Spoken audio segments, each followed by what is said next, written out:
I'm going to talk to you this evening on the subject of the spectrum of love. We know that from time to time there arise among human beings people who seem to exude love as naturally as the sun gives out heat. We would like to be like that, and by and large, man's religions are attempts to cultivate that same power in ordinary people. But unfortunately, they normally go about this task as one would attempt to make the tail wag the dog. I remember when I was a small boy in school, I was enormously interested in being able to do my schoolwork properly. And everybody told me that I didn't work hard enough and that I ought to work. I had an intense desire to do this, but when I asked, "How do you work?" everybody shut up like a clam.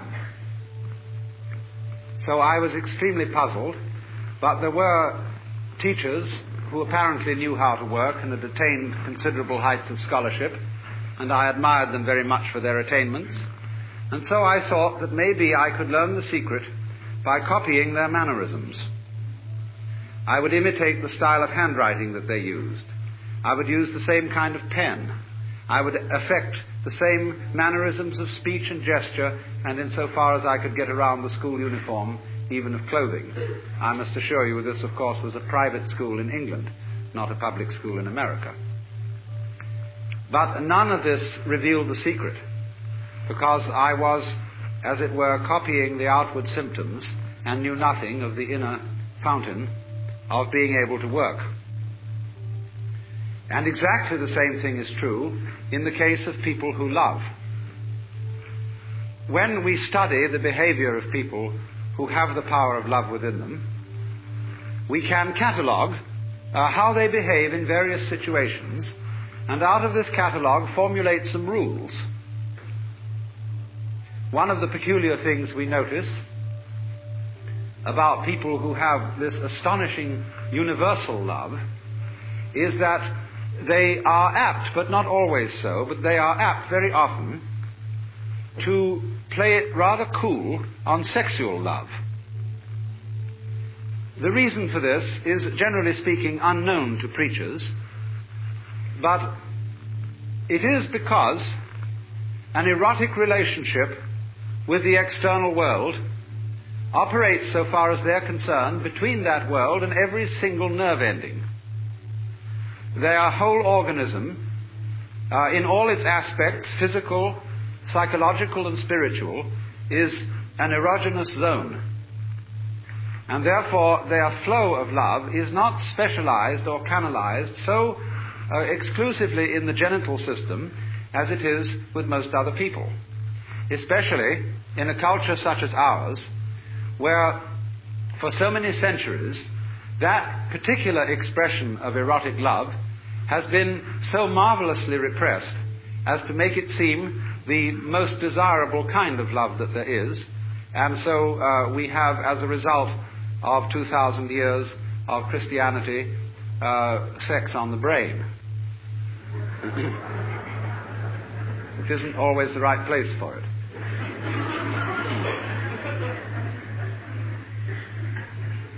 Of course, also, people who exude love are apt to give things away. They are, in every way, like rivers. They stream. And so when they collect possessions and things that they like, they are apt to give them to other people, because if you ever notice that when you start giving things away, you keep getting more. In the same way as you empty you create a vacuum, nature abhors a vacuum, and more flows in. So, noticing this, the codifiers of loving behavior write down that you should give so much money to tax-deductible institutions and to the poor, and that you should be nice to people, that you should act towards your relatives and your friends and indeed even your enemies as if you love them, even if you don't. And of course, for Christians and Jews and believers in God, there is a peculiarly difficult task enjoined upon us, namely, that thou shalt love the Lord thy God. And not only here, going through the motions of it externally, but with all your heart, with all your soul, and with all your mind. And that is, of course, very demanding indeed. But you see what is happening. It is as if, for example, we admired the music of a certain composer, and having studied his style very thoroughly, we draw up rules of musical composition based on the behavior of this composer. We then go to send our children to music school, where they learn these rules, in the hope that if they apply them, they also will turn into first-class musicians, which they usually fail to do. Because what might be called the technique of music, as well as the technique of morals, as well as, say, the technique of speech, of language, is very valuable because it gives you something to express if, and I repeat, if you have anything to express. But if you don't have anything to say, not even the greatest mastery of English will stand you in good stead, unless you can manage to fool your listeners by talking beautiful nonsense and make it sound profound. Now, so the question and the puzzle remains. You cannot imitate this thing. There is no way of getting it, and yet it is absolutely essential that we have it. Because obviously, the human race is not going to flourish harmoniously unless we are enabled to love each other. But the question is, how do you get it? Is it something you simply have to contract like measles? Or is, as theologians say, is it a gift of divine grace, which somehow is dished out to some but not to others? And if there is no way of getting divine grace by anything you do, as the Calvinists aver, then we'd better just sit around and wait until something happens. Although Calvinists never did that. They were almost depressingly energetic. But surely we can't be left in that kind of a hopeless situation. There must be some way of getting the grace, or getting divine charity or love, some sort of wangle, some sort of way in which we can, as it were, open ourselves so as to become conduit pipes for the flow. And so the more subtle preachers try to see if we can open ourselves and teach methods of meditation and spiritual discipline in the hope that we can contact this power. The less subtle preachers simply say, you don't have enough faith, you don't have enough guts, you don't have enough willpower. If you only put your your shoulder to the wheel and shoved, you would be, of course, an exemplar and a saint. Actually, you will only be an extremely clever hypocrite. The whole history of religion is a history of the failure of preaching. Preaching is moral violence.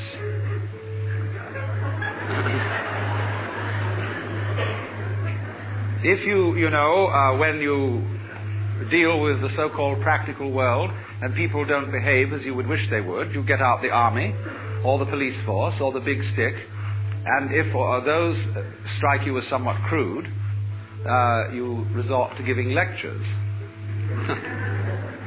And I mean lectures in the sense of a pie jaw, a solemn adjuration and exhortation to behave better next time. Now, let us look at some of the practical consequences of adjuring people and commanding people to love. Many a parent says to the child, nice children love their mothers. And, of course, I'm sure you're a nice child. You ought to love your mother, but not because I, your mother, say so, but because you really want to do so.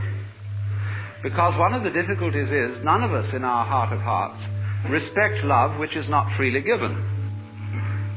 If, for example, you are an ailing parent and you need to be looked after, and you have a son or daughter who feels dutifully that they should look after you because, after all, you've done so much for them. But this somehow, your living with your father or mother prevents you from having a home and a life of your own. Naturally, you resent this duty, and your parent is well aware that you resent it, even if they pretend to ignore it. They therefore feel guilty that they have imposed upon your loyalty, and you, in turn, can't really disclose from yourself the fact that you hate them for getting sick, even though they couldn't help it. And therefore nobody enjoys the relationship. It is a painful duty carried out. And the same thing would naturally happen if, after a number of years, having at the altar made a solemn and terrible promise that you would love your wife and husband, come what may, forever and ever, till death do you part, and then suddenly you find you really haven't the heart in you to do it anymore, then you feel guilty, and that you ought to love your wife, family, or whatever, and naturally, this is a sort of fiasco, as would be obvious, if you were to ask your wife, do you really love me? And she were to reply, I'm trying very hard to do so.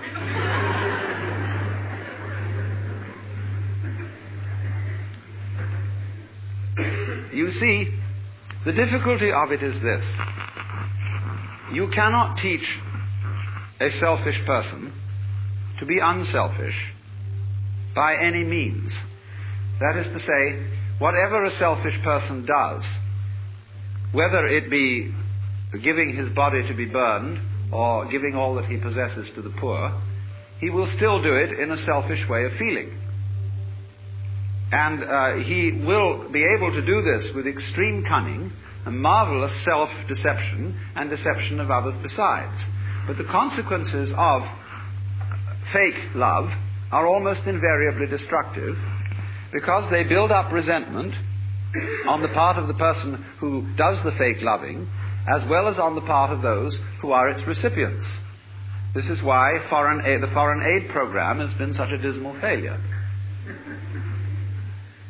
Now, of course, you may say that I'm talking in a very impractical way, because you would say, well, do we just have to sit around and wait until we become inwardly converted and learn through the grace of God, or some sort of magic, how to love, and in the meantime do nothing about it and conduct ourselves as selfishly as we feel? There is, as a matter of fact, something to be said for that. Because the first problem in the whole of this is honesty. And the reason why the Lord God says at the beginning of things, thou shalt love the Lord thy God with all thy heart and with all thy soul and with all thy mind, is not because the Lord God is stupid, but because he's very clever. That which appears to be a commandment is actually a challenge, or what in Zen Buddhism would be called a koan, a spiritual problem. Because if you exercise yourself resolutely in trying to love God and or your neighbor, you will find that you get more and more tangled up. You will realize increasingly that the reason why you are attempting to obey this as a commandment is that you want to be the right kind of person. And obviously you want to be the right kind of person for your own reasons. And so if you do, in the first place, feel selfish and come to the conclusion, as a result of trying various experiments with love, that you love yourself more than anybody else, the proper thing to do is to investigate your self-love, to find out why you love yourself and what you mean by yourself when you say you love yourself. For the reason is this: love is not something that is a sort of rare commodity. Everybody has it. Existence is love. But it's like water flowing through a hose. It depends in which direction you point it. So everybody has the force running. And maybe the way in which you find the force of love operating in you is that you have a passionate like of booze, or ice cream, or automobiles, or good-looking members of the opposite sex, or even the same sex. But there is love operating. And people, of course, tend to distinguish between the various kinds of love. There are good kinds, such as divine charity, and allegedly bad kinds, such as, in quotes, animal lust. But it should be understood, I think, that they are all forms of the same thing. But they differ in rather the same way that the colors of light, of white light, divide into the spectrum when passed through a prism. So we might say that the red end of the spectrum of love is Dr. Freud's libido, and the violet end of the spectrum of love is agape, the what is called divine love or divine charity, and that in the middle the various yellows, blues and greens are friendship, human endearment, consideration, and all that sort of fellow feeling. But it's all the same thing. And so the thing is, first of all, to get it moving, to follow whatever kind of love you have in the first place. Because you cannot control love until you have some to control, until you have it running. You've got to get your car running before you can learn how to drive it. You will not become a skillful driver by sitting at a still car in a garage any more than you will become a skilled dancer if you simply never move your arms and legs. And so the first thing then is to discover what indeed you do love, if anything. And you will find there is something. And then go into the nature of that. Now, it's said that selfish people love themselves.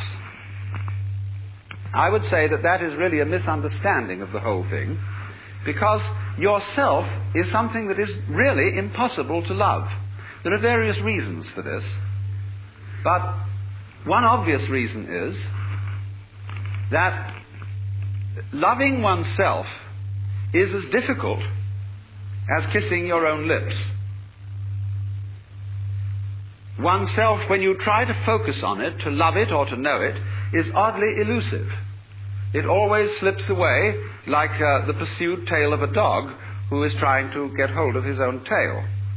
So to pursue your own end has some difficulties about it.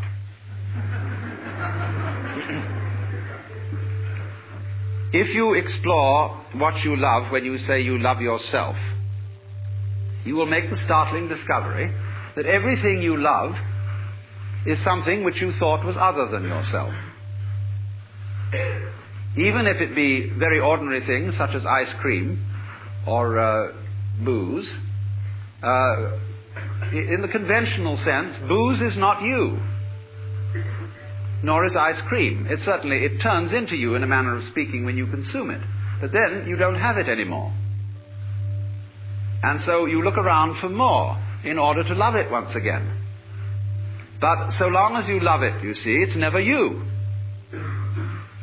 When you love people, even however selfishly you love them, because of the pleasant sensations they give to you, still, it is somebody else that you love. And as you inquire into this, as you follow honestly your own selfishness, many interesting transformations begin to come about in you. One of the most interesting transformations of being directly and honestly selfish, in the same way that, for example, cats are, is that you stop deceiving people. A great deal of damage is done in practical human relations by saying that you love people, when what you mean is that you ought to. And you don't really. You give the wrong impression, and people begin to expect things of you which you're never going to come through with. We have been taught, for example, that we ought to love our enemies. Now, we don't really understand what it means to love our enemies. We think it means to be charitable towards them in the hope that we will convert them, and so that they will sin.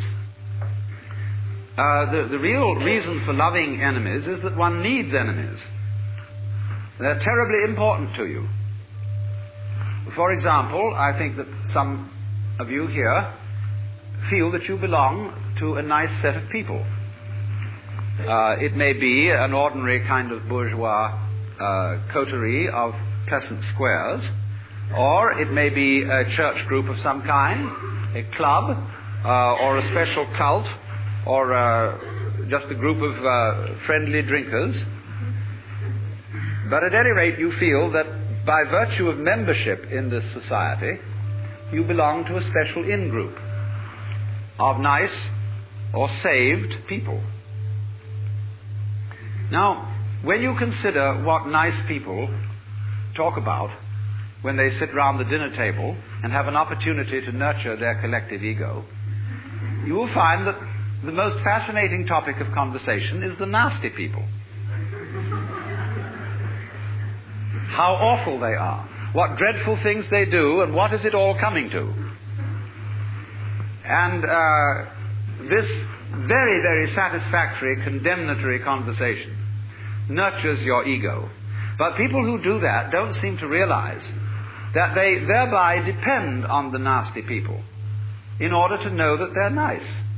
They are, as a matter of fact, highly indebted to them.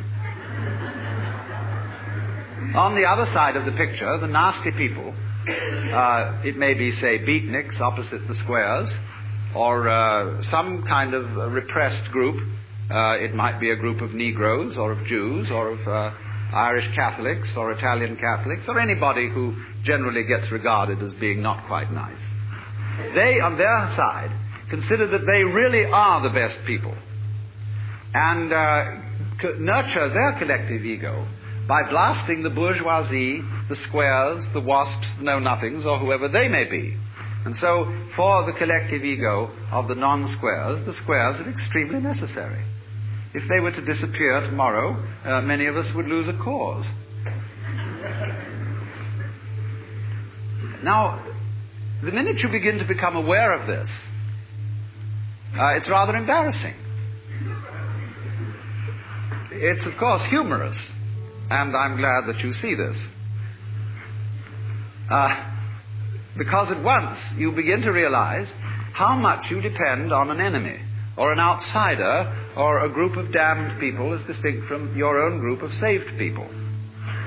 And so you begin to realize that if your collective ego, or yourself, depends on your being on the in, but you can only be on the in with relation to something that is out.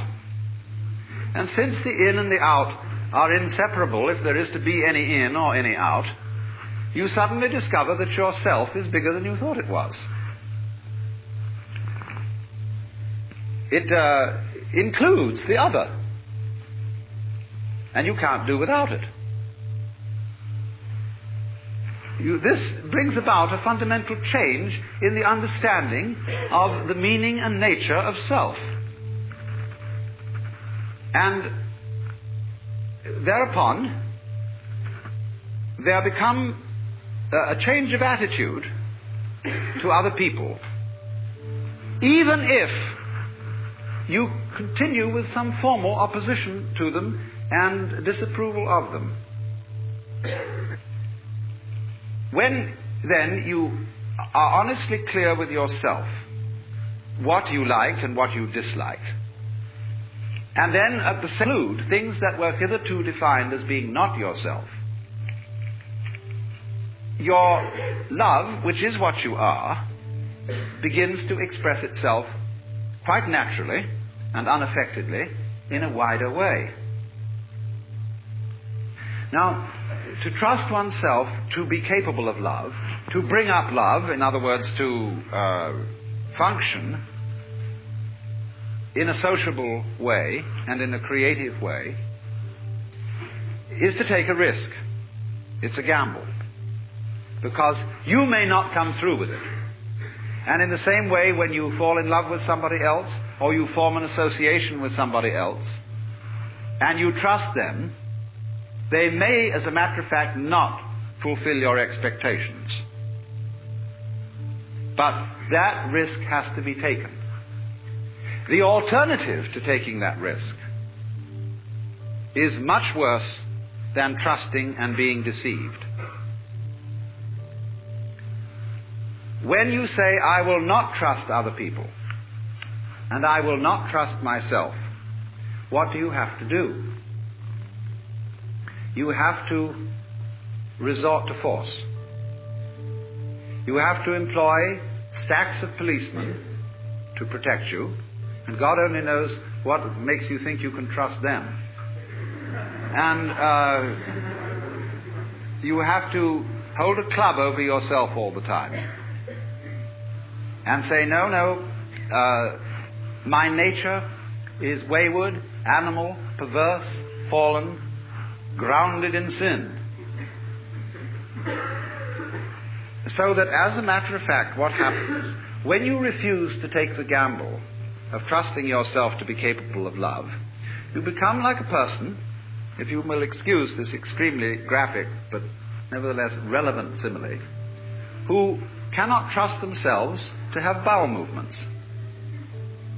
Many children learn this from parents who do not trust them and think that they ought to have these movements in rhythm with the clock, which is a different kind of rhythm than the rhythm of the organism.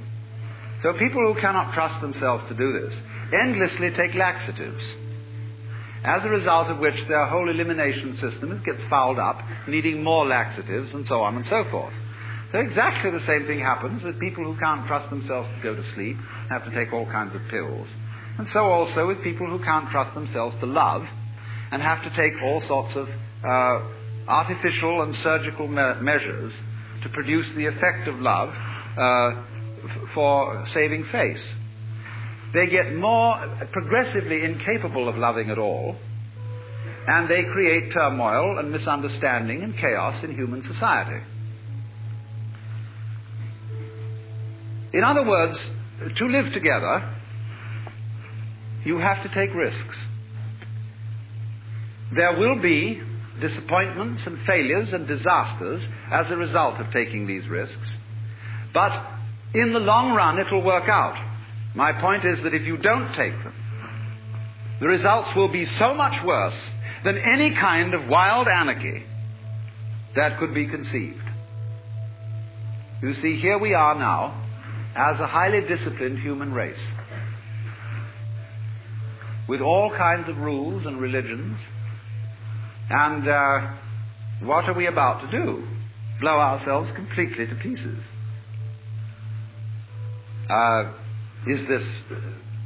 Was this all a good gamble?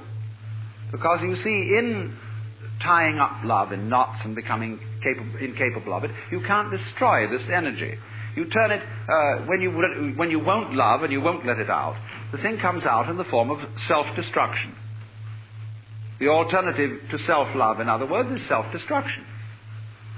Because you won't take the risk of loving yourself properly, you will be compelled instead to destroy yourself. So, which would you rather have? Would you rather have a human race which isn't always very well controlled and sometimes runs amok a little bit, but on the whole continues to exist with a good deal of honesty and delight when delight is available? Or would you rather have the whole human race blown to pieces and cleaned off the planet, reducing the whole thing to a nice scoured rock with no dirty disease on it called life?